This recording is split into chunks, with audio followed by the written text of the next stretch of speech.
காமாலை கண்களுக்கு கண்டது எல்லாம் மஞ்சளாக தெரிவது போல ராமதாஸ் எடுத்ததற்கு எல்லாம் ஊழல் குற்றச்சாட்டை கூறுவது வழக்கமாகிவிட்டதாக சட்டத்துறை அமைச்சர் ரகுபதி தெரிவித்துள்ளார். புதுக்கோட்டையில் செய்தியாளர்களை சந்தித்து பேசிய அவர், தமிழக முதலமைச்சர் யாரையும் தரைக்குறைவாக பேசுபவர் கிடையாது என்பது அனைவருக்கும் நன்றாக தெரியும் என கூறினார்.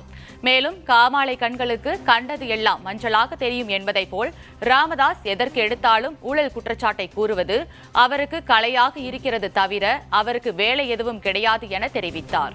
மாண்புமிகு தமிழ்நாடு முதலமைச்சர் யாரையும் தரைக்குறைவாக பேசுகின்ற ஒரு நபர் அல்ல என்பது எல்லோருக்குமே நன்றாக தெரியும். காமாலை கண்ணனுக்கு கண்டதெல்லாம் மஞ்சள் என்பதைப் போல டாக்டர் ராமதாஸ் அவர்கள் எடுத்ததற்கெல்லாம் ஊழல் குற்றச்சாட்டை சொல்லிக் கொண்டிருப்பதுதான் அவருக்கு இன்றைக்கு கைவந்த கலையாக இருக்கின்றது. அதை தவிர அவருக்கு வேறு வேலை எதுவும் கிடையாது. தமிழக அரசு என்றைக்குமே திறந்த புத்தகம், நாங்கள் எந்த விதமான தவறுகளும் செய்யவில்லை என்பதைத்தான் எங்களுடைய முதலமைச்சர் சுட்டிக்காட்டி இருக்கிறாரே தவிர வேறல்ல.